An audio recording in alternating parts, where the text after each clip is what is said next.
I was a student at St. Thomas's Hospital and the Easter vacation gave me 6 weeks to myself. With my clothes in a Gladstone bag and £20 in my pocket I set out. I was 20. I went to Genoa and Pisa and then to Florence.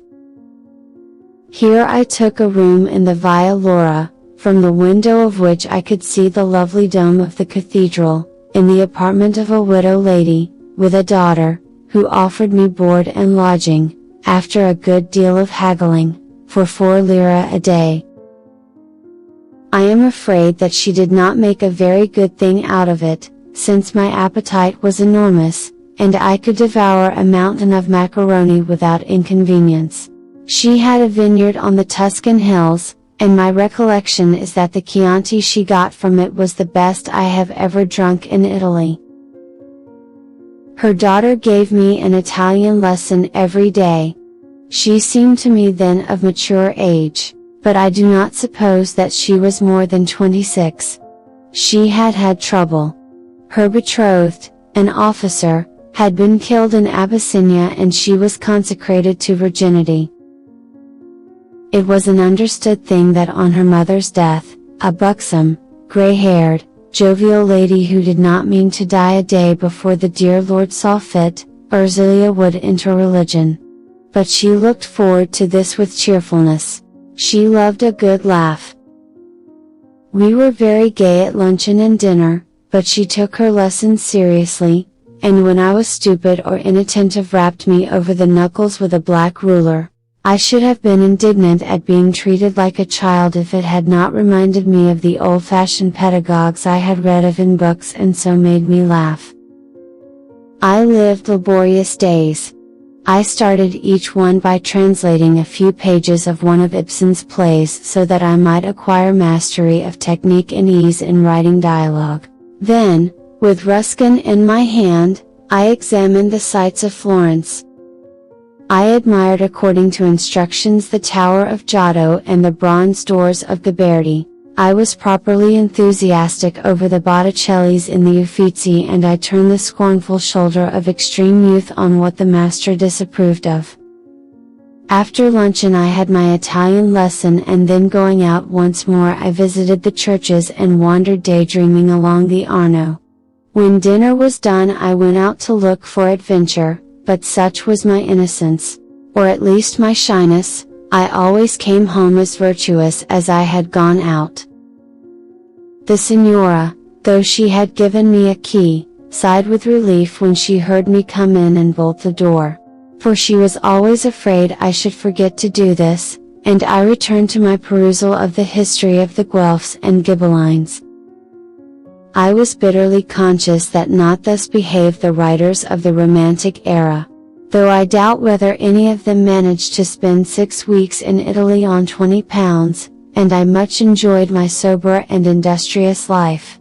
I had already read the Inferno, with the help of a translation, but conscientiously looking out in a dictionary the words I did not know, so with Ursula started on the Purgatorio. When we came to the passage I have quoted above she told me that Pia was a gentlewoman of Siena whose husband, suspecting her of adultery and afraid on account of her family to put her to death, took her down to his castle in the Maremma, the noxious vapors of which he was confident would do the trick, but she took so long to die that he grew impatient and had her thrown out of the window.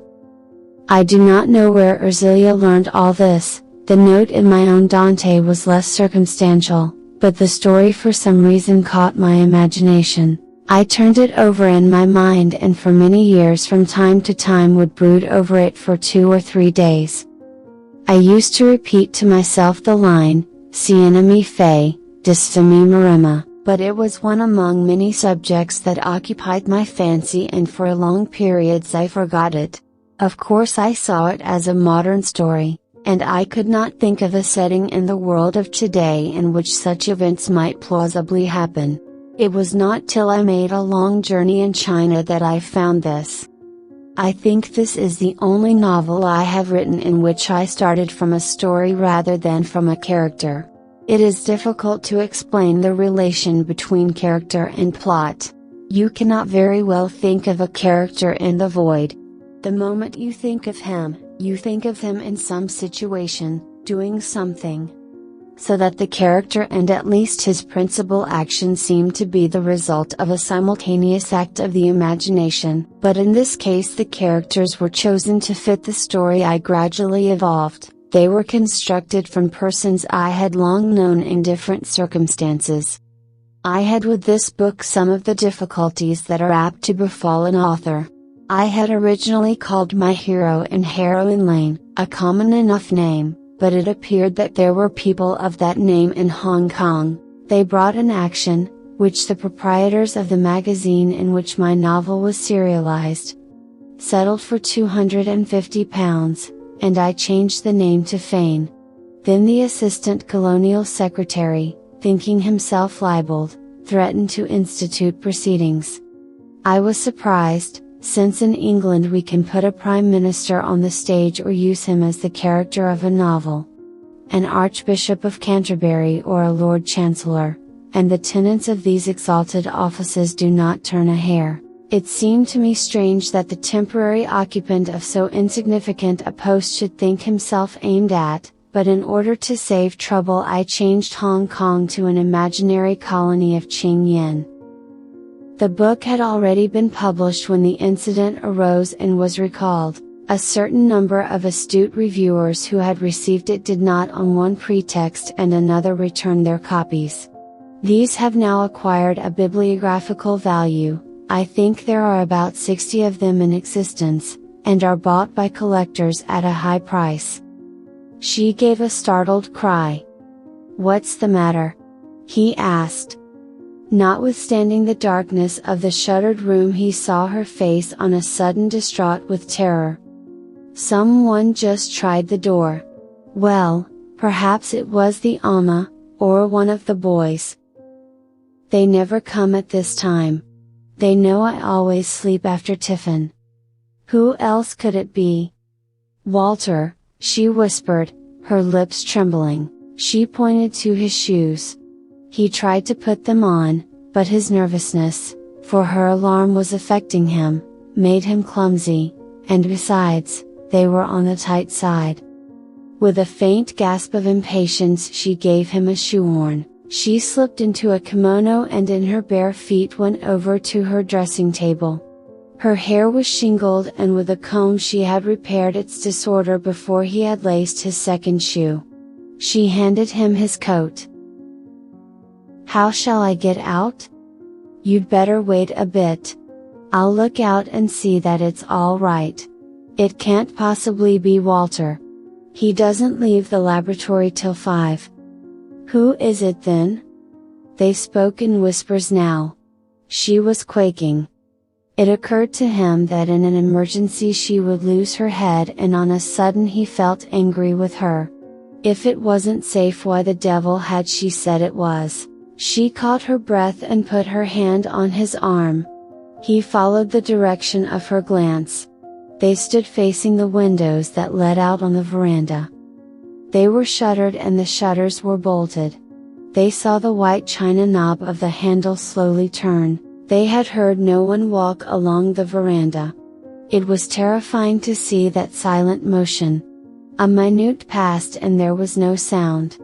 Then, with the ghastliness of the supernatural, in the same stealthy, noiseless and horrifying manner, they saw the white china knob of the handle at the other window turn also. It was so frightening that Kitty, her nerves failing her, opened her mouth to scream, but, seeing what she was going to do, he swiftly put his hand over it and her cry was smothered in his fingers. Silence. She leaned against him, her knees shaking, and he was afraid she would faint. Frowning, his jaw set, he carried her to the bed and sat her down upon it. She was as white as the sheet, and notwithstanding his tan his cheeks were pale too. He stood by her side looking with fascinated gaze at the china knob. They did not speak. Then he saw that she was crying. "For God's sake don't do that," he whispered irritably. "If we're in for it, we're in for it. We shall just have to brazen it out, She looked for her handkerchief and knowing what she wanted he gave her her bag. "Where's your toupee?" "I left it downstairs." "Oh, my God. I say, you must pull yourself together. It's 100 to 1 it wasn't Walter. Why on earth should he come back at this hour? He never does come home in the middle of the day, does he? Never. I'll bet you anything you like it was the Amma." She gave him the shadow of a smile. His rich, caressing voice reassured her and she took his hand and affectionately pressed it. He gave her a moment to collect herself. "Look here, we can't stay here forever," he said then. "Do you feel up to going out on the veranda and having a look? I don't think I can stand. Have you got any brandy in here?" She shook her head. A frown for an instant darkened his brow. He was growing impatient, he did not quite know what to do. Suddenly she clutched his hand more tightly. "Suppose he's waiting there." He forced his lips to smile and his voice retained the gentle, persuasive tone the effect of which he was so fully conscious of. "That's not very likely. Have a little pluck, Kitty. How can it possibly be your husband? If he'd come in and seen a strange toupee in the hall and come upstairs and found your room locked, surely he would have made some sort of row. It must have been one of the servants. Only a Chinese would turn a handle in that way." She did feel more herself now. "It's not very pleasant even if it was only the Amma. She can be squared and if necessary I'll put the fear of God into her. There are not many advantages in being a government official, but you may as well get what you can out of it. He must be right." She stood up and turning to him stretched out her arms. He took her in his and kissed her on the lips. It was such rapture that it was pain. She adored him. He released her and she went to the window. She slid back the bolt and opening the shutter a little looked out. There was not a soul. She slipped onto the veranda, looked into her husband's dressing room and then into her own sitting room. Both were empty. She went back to the bedroom and beckoned to him. "Nobody. I believe the whole thing was an optical delusion. Don't laugh. I was terrified. Go into my sitting room and sit down. I'll put on my stockings and some shoes." He did as she bade and in 5 minutes she joined him. He was smoking a cigarette. "I say, could I have a brandy and soda?" "Yes, I'll ring. I don't think it would hurt you by the look of things." They waited in silence for the boy to answer. She gave the order. "Ring up the laboratory and ask if Walter is there," she said then. "They won't know your voice." He took up the receiver and asked for the number. He inquired whether Dr. Fane was in. He put down the receiver. "He hasn't been in since tiffin," he told her. "Ask the boy whether he has been here." "I daren't. It'll look so funny if he has and I didn't see him." The boy brought the drinks and Townsend helped himself. When he offered her some she shook her head. "Walter?" Her tone was incredulous. "It's always struck me he was rather shy. Some men can't bear scenes, you know. He's got sense enough to know that there's nothing to be gained by making a scandal." I don't believe for a minute it was Walter, but even if it was, my impression is that he'll do nothing. I think he'll ignore it. She reflected for a moment. "He's awfully in love with me." "Well, that's all to the good.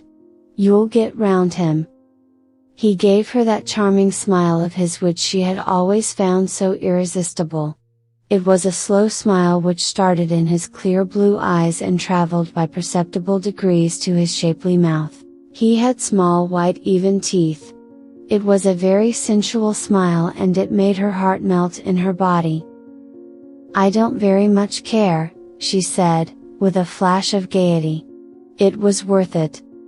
It was my fault. Why did you come? I was amazed to see you.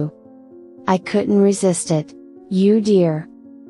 She leaned a little towards him, her dark and shining eyes gazing passionately into his, her mouth a little open with desire, and he put his arms round her.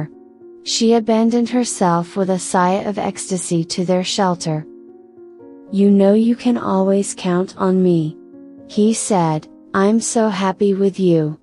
I wish I could make you as happy as you make me. You are not frightened anymore." "I hate Walter," she answered.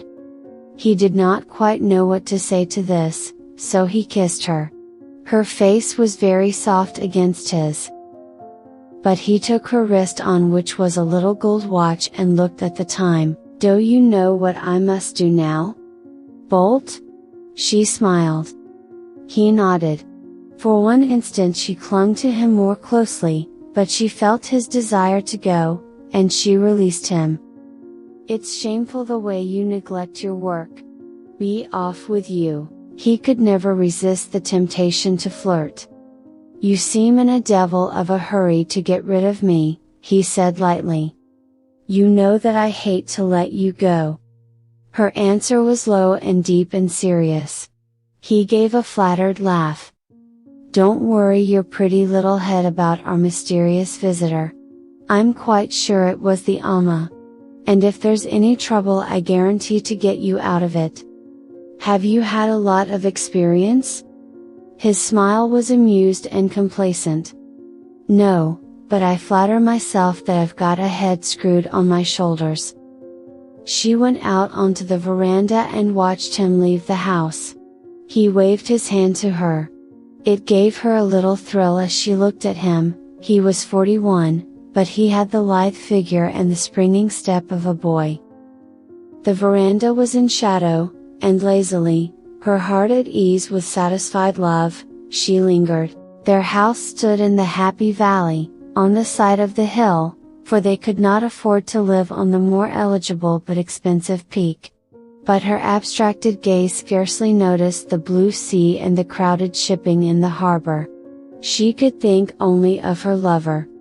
Of course it was stupid to behave as they had done that afternoon, but if he wanted her, how could she be prudent? He had come 2 or 3 times after tiffin, when in the heat of the day no one thought of stirring out, and not even the boys had seen him come and go. It was very difficult at Hong Kong. She hated the Chinese city and it made her nervous to go into the filthy little house off the Victoria Road in which they were in the habit of meeting. It was a curio dealer's, and the Chinese who were sitting about stared at her unpleasantly. She hated the ingratiating smile of the old man who took her to the back of the shop and then up a dark flight of stairs. The room into which he led her was frowsy and the large wooden bed against the wall made her shudder. "This is dreadfully sordid, isn't it?" she said to Charlie the first time she met him there. "It was till you came in," he answered. Of course the moment he took her in his arms she forgot everything. Oh, how hateful it was that she wasn't free, that they both weren't free. She didn't like his wife. Kitty's wandering thoughts dwelt now for a moment on Dorothy Townsend. How unfortunate to be called Dorothy. It dated you. She was 38 at least. But Charlie never spoke of her. Of course he didn't care for her, she bored him to death. But he was a gentleman. Kitty smiled with affectionate irony. It was just like him, silly old thing, he might be unfaithful to her, but he would never allow a word in disparagement of her to cross his lips. She was a tallish woman, taller than Kitty, neither stout nor thin, with a good deal of pale brown hair. She could never have been pretty with anything but the prettiness of youth. Her features were good enough without being remarkable and her blue eyes were cold. She had a skin that you would never look at twice and no color in her cheeks. And she dressed like, well, like what she was, the wife of the assistant colonial secretary at Hong Kong. Kitty smiled and gave her shoulders a faint shrug. Of course no one could deny that Dorothy Townsend had a pleasant voice. She was a wonderful mother, Charlie always said that of her. And she was what Kitty's mother called a gentlewoman. But Kitty did not like her. She did not like her casual manner, and the politeness with which she treated you when you went there, to tea or dinner. She was exasperating because you could not but feel how little interest she took in you.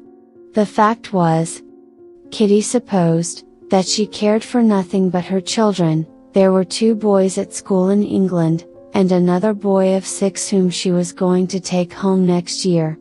Her face was a mask. She smiled and in her pleasant, well-mannered way said the things that were expected of her, but for all her cordiality held you at a distance. She had a few intimate friends in the colony and they greatly admired her. Kitty wondered whether Mrs. Townsend thought her a little common. She flushed. After all, there was no reason for her to put on airs. It was true that her father had been a colonial governor and of course it was very grand while it lasted. Everyone stood up when you entered a room and men took off their hats to you as you passed in your car, but what could be more insignificant than a colonial governor when he had retired? Dorothy Townsend's father lived on a pension in a small house at Earl's Court. Kitty's mother would think it a dreadful bore if she asked her to call. Kitty's father, Bernard Garston, was a KC and there was no reason why he should not be made a judge one of these days. Anyhow, they lived in South Kensington. Kitty, coming to Hong Kong on her marriage, had found it hard to reconcile herself to the fact that her social position was determined by her husband's occupation. Of course everyone had been very kind and for 2 or 3 months they had gone out to parties almost every night. When they dined at Government House the governor took her in as a bride. But she had understood quickly that as the wife of the government bacteriologist she was of no particular consequence. It made her angry. "It's too absurd," she told her husband. "Why, there's hardly anyone here that one would bother about for 5 minutes at home. Mother wouldn't dream of asking any of them to dine at our house." "You mustn't let it worry you," he answered. "It doesn't really matter, you know." Of course it doesn't matter, it only shows how stupid they are, but it is rather funny when you think of all the people who used to come to our house at home that here we should be treated like dirt. From a social standpoint the man of science does not exist, he smiled. She knew that now, but she had not known it when she married him. "I don't know that it exactly amuses me to be taken in to dinner by the agent of the P&O, she said, laughing in order that what she said might not seem snobbish. Perhaps he saw the reproach behind her lightness of manner, for he took her hand and shyly pressed it. "I'm awfully sorry, Kitty dear, but don't let it vex you." "Oh, I'm not going to let it do that.